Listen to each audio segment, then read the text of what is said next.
दोस्तों, जब भी हम कोई भी गाड़ी खरीदने के लिए किसी भी शोरूम पर जाते हैं या फिर किसी भी ऑनलाइन प्लेटफॉर्म पर कोई भी गाड़ी देखते हैं तो वहाँ पर उस गाड़ी के इंजन का स्पेसिफिकेशन को कुछ इस टर्म के द्वारा जैसे कि टॉर्क, आरपीएम, बीएचपी, सीसी के द्वारा हमें दिखाया जाता है।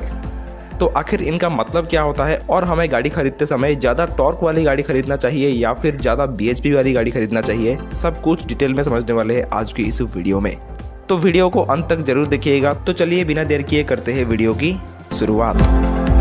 तो सबसे पहले शुरुआत हम टॉर्क से ही करते हैं। देखिए दोस्तों, टॉर्क को अगर मैं आसान लफ्जों में समझाने जाऊं, मान लीजिए कि मेरे पास एक ऑब्जेक्ट है और मैं इसके ऊपर एक्सटर्नल फोर्स दे रहा हूं जिसकी वजह से इस ऑब्जेक्ट में मूवमेंट आया। अब मुझे इस ऑब्जेक्ट को गोल घुमाना है, तो इस ऑब्जेक्ट को घुमाने में जो फोर्स लगता है उसी को टॉर्क कहते हैं। सिंपली टॉर्क का मतलब ट्विस्टिंग फोर्स होता है। इसे हम एक उदाहरण के मदद से समझते हैं।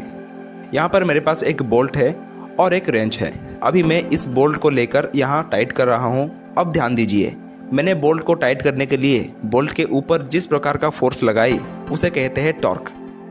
अब हम सभी लोग साइकिल तो चलाते हैं। साइकिल का क्रैंक को घुमाने के लिए हम पेडल के ऊपर जिस प्रकार का फोर्स अप्लाई करते हैं उसी को कहते हैं टॉर्क। अब मैं इस बोतल का कैप को टाइट कर रहा हूँ, तो इस कैप को टाइट करने के लिए मुझे कैप के ऊपर जो फोर्स लगाना पड़ रहा है वो होता है टॉर्क। अगर हम एक वाक्य में कहें तो किसी भी चीज़ को घुमाने वाली फोर्स को टॉर्क कहा जाता है। दोस्तों, ये तो रहा टॉर्क का डेफिनेशन। अब बात करते हैं टॉर्क का फॉर्मूला के बारे में। दोस्तों, टॉर्क का फॉर्मूला होता है फोर्स इंटू परपेंडिकुलर डिस्टेंस। अगर हम फोर्स के साथ डिस्टेंस को गुना कर दें तो हमें टॉर्क का वैल्यू मिल जाएगा। और इसे समझने के लिए हम उस एग्जाम्पल पर वापस आते हैं जहां हम रेंच की मदद से इंजन के एक बोल्ट को टाइट कर रहे थे। तो यहाँ पर फोर्स का मतलब ये होता है कि मैं बोल्ट को टाइट करने के लिए जो ताकत रेंच के ऊपर लगा रहा हूँ वो होता है फोर्स। और डिस्टेंस का मतलब ये होता है जिस बोल्ट को हम टाइट कर रहे हैं उस बोल्ट का सेंटर से कितनी दूरी पर मैं फोर्स को डाल रहा हूँ, ये हुआ हमारा डिस्टेंस। अब मान लेते हैं कि रेंच के ऊपर मैं जो फोर्स डाल रहा हूँ वो है 30 न्यूटन का, ठीक है।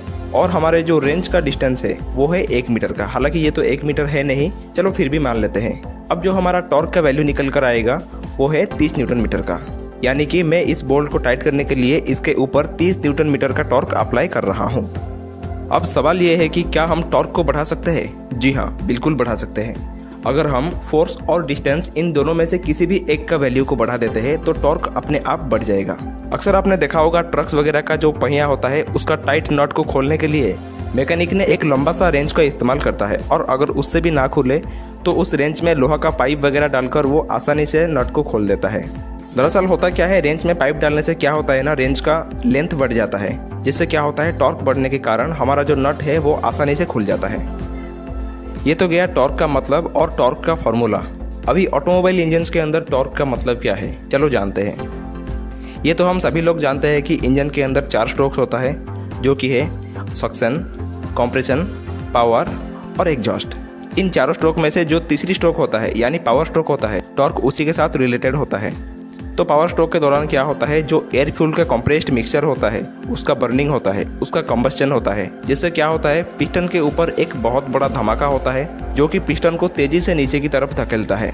अब हमें टॉर्क के लिए क्या चाहिए, फोर्स और डिस्टेंस। सिलेंडर के अंदर कंप्रेस्ड एयर फ्यूल मिक्सचर का बर्निंग होने के कारण जो ताकत पिस्टन को नीचे की तरफ धकेलता है वो है हमारा फोर्स। और बात रही डिस्टेंस की, तो देखिए इंजन के अंदर क्रैंकशाफ्ट, कनेक्टिंग रॉड और पिस्टन का एक असेंबली होता है। तो यहाँ पर पिस्टन का टॉप से लेके क्रैंकशाफ्ट का सेंटर तक जो लेंथ है वो होता है हमारा टॉर्क का डिस्टेंस। और जब हम फोर्स के साथ ये डिस्टेंस को गुना कर देते हैं तो हमें टॉर्क मिल जाता है, और यही टॉर्क की वजह से क्रैंकशाफ्ट का रोटेशन हो पाता है। ये तो रहा इंजन के अंदर थ्योरेटिकली टॉर्क का मतलब। अब प्रैक्टिकल लाइफ के अंदर गाड़ियों में टॉर्क का मतलब क्या होता है, चलिए जानते हैं। देखिए, टॉर्क बेसिकली गाड़ियों का खींचने की क्षमता को दर्शाता है। जिस व्हीकल में जितना ज़्यादा टॉर्क होगी उस व्हीकल उतना ज़्यादा लोड आसानी से खींच पाएगी। इस वीडियो में आप देख सकते हैं कि ये ट्रैक्टर और ये कार के बीच खींचतान चल रही है, और थोड़ी देर दोनों गाड़ियों के बीच टक्कर होने के बाद ये ट्रैक्टर कार को अपनी तरफ खींच लेता है। तो यहाँ पर हम ये कह सकते हैं कि इस कार के मुकाबले ट्रैक्टर के पास ज़्यादा टॉर्क है। अक्सर आपने देखा होगा ट्रैक्टर के पीछे कितना भी ज़्यादा लोड दे दो वो उसे आसानी से खींच लेता है, पर अगर आप एक हेवी लोड को कार के पीछे लगाते हो तो वहाँ पर कार का इंजन उस लोड को खींचने के लिए स्ट्रगल करने लगता है। पर ऐसा क्यों? क्योंकि ट्रैक्टर का इंजन के पास ज़्यादा टॉर्क होता है, इसीलिए वो बड़ी आसानी से ज़्यादा लोड को खींच सकता है। जहां कार का इंजन में कम टॉर्क होने के कारण यहां पर कार का इंजन स्ट्रगल करने लगता है। टॉर्क को अगर हम एक लाइन में समझें तो गाड़ी में जितना ज़्यादा टॉर्क उस गाड़ी का उतना ज़्यादा लोड खींचने की क्षमता, बस यही है टॉर्क। तो उम्मीद करूंगा दोस्तों ये टॉर्क वाला फैक्ट आप लोगों को अच्छी तरह से समझ में आ गया होगा। चलिए अभी आरपीएम को समझते हुए वीडियो में आगे बढ़ते हैं। दोस्तों आरपीएम का पूरा नाम होता है रिवॉल्यूशन पर मिनट, यानी एक ऑब्जेक्ट एक मिनट के अंदर कितना बार रोटेट कर रहा है, कितना बार घूम रहा है, वो होता है उस ऑब्जेक्ट का आरपीएम। ठीक वैसे ही ऑटोमोबाइल इंजन्स के अंदर जो क्रैंकशाफ्ट होता है उसका रिवॉल्यूशन को हम आरपीएम कहते हैं। एक मिनट के अंदर क्रैंकशाफ्ट कितना बार घूम रहा है वो होता है इंजन का आरपीएम। अगर क्रैंकशाफ्ट एक मिनट के अंदर 1000 बार घूमे तो इंजन का स्पीड होगा 1000 आरपीएम। कुछ गाड़ियों में ये वाला टैकोमीटर को कभी ना कभी तो आपने जरूर देखा होगा। तो बेसिकली ये इंजन का आरपीएम को ही दिखाता है कि इंजन कितना आरपीएम पर चल रहा है। अभी आप लोग कमेंट करके ये बताओ कि घड़ी में सेकंड कांटे के शाफ्ट का आरपीएम क्या है। जो कांटा घड़ी के अंदर सेकंड को दर्शाता है उस कांटे के शाफ्ट का आरपीएम क्या है, जल्दी बताओ कमेंट करके। दोस्तों अगर हम टॉर्क और आरपीएम को आपस में मल्टीप्लाई करके इसे 5252 के द्वारा डिवाइड करते हैं तो हमें हॉर्स पावर मिल जाता है। अब सवाल ये है कि आखिर ये हॉर्स पावर क्या होता है। तो देखिए हॉर्स पावर बेसिकली गाड़ी के टॉप स्पीड के साथ जुड़ा हुआ होता है, गाड़ी के एक्सीलरेशन के साथ जुड़ा हुआ होता है।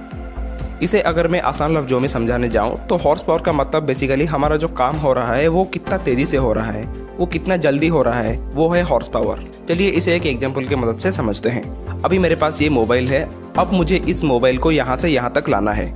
अगर मैं इस मोबाइल को यहाँ से यहाँ तक धीरे धीरे ला रहा हूँ तो मुझे इस काम को करने के लिए कम हॉर्स पावर लगाना पड़ रहा है।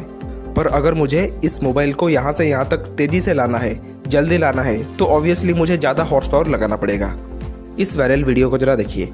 यहाँ पर साफ देखा जा सकता है कि एक एथलीट ने दौड़ लगा रहा है और उसे कवर करने के लिए एक कैमरामैन उसके साथ दौड़ रहा है। पर थोड़ी देर बाद क्या होता है, ये कैमरामैन दौड़ता हुआ एथलीट से भी आगे निकल जाता है। तो यहाँ पर हम ये कह सकते हैं कि इस कैमरामैन के पास एथलीट से भी ज़्यादा हॉर्स पावर है, इसलिए वो एथलीट से ज़्यादा तेज़ी से दौड़ पा रहा है। अब इस वीडियो को जरा देखिए। ये दोनों कार अभी रेस ट्रैक पर मौजूद है और रेस के दौरान इन दोनों को समान दूरी तय करनी है। तो जैसे ही रेस का शुरुआत होता है तो ये व्हाइट वाली कार रेड वाली कार को पीछे छोड़ते हुए बहुत ही तेजी से आगे बढ़ने लगता है और आखिरकार ये रेस को भी जीत जाता है। तो यहाँ पर आप ये कह सकते हैं कि इस व्हाइट वाली कार के पास रेड वाली कार के तुलने में ज़्यादा हॉर्स पावर है। अब जरा आप ये उदाहरण को देखिए। इस टाइम ये जो महिला पैसेंजर सीट पर बैठी है, जो चीज़ ये महसूस कर रही है यही है इस गाड़ी की हॉर्स पावर।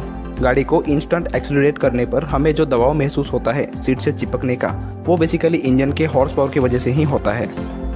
जैसे कि हम लोगों ने जाना, जिस गाड़ी में जितनी ज़्यादा टॉर्क होगी उस गाड़ी उतना ज़्यादा वजन खींच सकती है, उतना ज़्यादा लोड कैरी कर सकता है। ठीक वैसे ही जिस गाड़ी में जितना ज़्यादा हॉर्स पावर होगा उस गाड़ी का पिकअप ज़्यादा होगा, उस गाड़ी का एक्सीलरेशन ज़्यादा होगा, उस गाड़ी का टॉप स्पीड ज़्यादा होगा। बस यही है हॉर्स पावर, इससे ज़्यादा कुछ भी नहीं। अभी एक और सवाल रह गया। एक मोटरसाइकिल है जिसमें 7 से 8 HP का इंजन इस्तेमाल किया जाता है और वो आसानी से 90 से लेकर 100 की रफ्तार से दौड़ता है। वहीं एक 50 HP का ट्रैक्टर है जो कि ज़्यादा से ज़्यादा 30 से 40 की रफ्तार से चल पाता है। तो यहाँ पर सवाल ये है कि मैंने तो कहा था जिस गाड़ी में जितना ज़्यादा हॉर्स पावर होगी उस गाड़ी का टॉप स्पीड उतना ज़्यादा होगा। तो फिर इस कंडीशन में तो ट्रैक्टर को मोटरसाइकिल से भी ज़्यादा रफ्तार से चलना चाहिए ना, क्योंकि ट्रैक्टर में ज़्यादा HP का इंजन का इस्तेमाल हुआ है। तो फिर इसका जवाब क्या है? देखिए हमारा इंजन जो पावर प्रोड्यूस करता है वो क्रैंकशाफ्ट से डायरेक्टली व्हील तक नहीं जाता है। क्रैंकशाफ्ट से पावर क्लच, गियर बॉक्स और कई सारे लिंकेजेस होते हुए व्हील तक पहुंचता है और यहाँ पर टॉर्क और हॉर्स पावर का सारा खेल इस गियर बॉक्स के अंदर ही होता है। चलिए कैसे जानते हैं। अगर मैं एक छोटा गियर के द्वारा एक बड़ा गियर को घुमा रहा हूँ तो उस कंडीशन में बड़ा गियर का रोटेशन छोटा गियर के तुलने में कम होगा, पर बड़ा गियर में टॉर्क बहुत ज़्यादा होगा। पर अगर हम इसे उल्टा कर दें, यानी बड़ा गियर के द्वारा एक छोटा गियर को घुमाया जाए तो छोटा गियर का रोटेशन बड़ा गियर से कहीं ज़्यादा होगा, लेकिन छोटा गियर में टॉर्क कम होगा।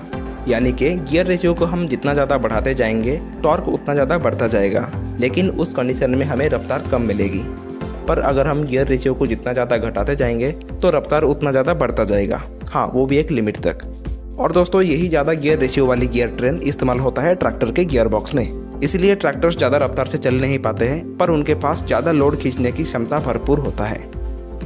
ऐसे ही मोटरसाइकिल्स के इंजन्स में कम गियर रेशियो वाली गियर ट्रेन का उपयोग किया जाता है, इसलिए मोटरसाइकिल्स ज़्यादा रफ्तार पर चल पाते हैं। ये तो रही हॉर्स पावर के बारे में पूरी जानकारी।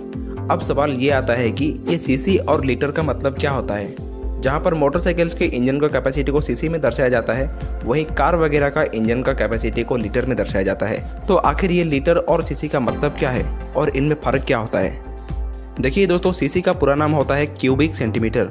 इसे अगर मैं एक ही लाइन में कहूँ तो इंजन का जो सिलेंडर ब्लॉक होता है, जहाँ पर एयर फ्यूल मिक्सचर का कंबशन होता है, उसका वॉल्यूम को हम सीसी कहते हैं। यानी हमारे पिस्टन का टीडीसी से लेके बीडीसी तक जो डिस्टेंस रहता है सिलेंडर ब्लॉक के अंदर, उसका वॉल्यूम होता है इंजन सीसी।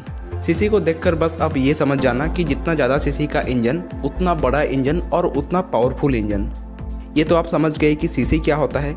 अब चलिए ये समझते हैं कि आखिर ये लीटर का मतलब क्या होता है। तो जब इंजन 1000 सीसी का हो जाता है तो उसे हम 1 लीटर का इंजन कहते हैं। ये गाड़ी है 1.6 लीटर का, यानी इस गाड़ी का इंजन 1600 सीसी का है। यहाँ पर देखिए, इस गाड़ी के पीछे 2.8 लीटर लिखा हुआ है। इसका मतलब इस गाड़ी 2800 सीसी इंजन के साथ आता है। तो दोस्तों, अब बारी आ चुकी है कंक्लूजन की। आखिर हमें इन दोनों में से कौन सा गाड़ी लेना चाहिए? ज़्यादा टॉर्क वाली कार या मोटरसाइकिल लेना चाहिए, या फिर ज़्यादा हॉर्स पावर वाली गाड़ी लेना चाहिए? तो देखिए दोस्तों, सबसे पहले ये तो आपके रिक्वायरमेंट के ऊपर निर्भर करता है। अगर आप रफ्तार के शौकीन हो तो आपको ज़्यादा हॉर्स पावर वाली गाड़ियों के साथ जाना चाहिए, और अगर आप हिली एरिया में रहते हो या फिर गाड़ी से ज़्यादा ऑफ रोडिंग करना चाहते हो तो आपको बेफिक्र होकर ज़्यादा टॉर्क वाली गाड़ियों की तरफ जाना चाहिए। वैसे आपका इंटरेस्ट किस चीज़ में है, ज़्यादा हॉर्स पावर वाली गाड़ी या फिर ज़्यादा टॉर्क वाली गाड़ी? कमेंट करके ज़रूर बताइए। तो दोस्तों, वीडियो को यहाँ तक देखने के लिए आपको बहुत बहुत धन्यवाद। मिलते हैं अगले वीडियो में। नमस्कार।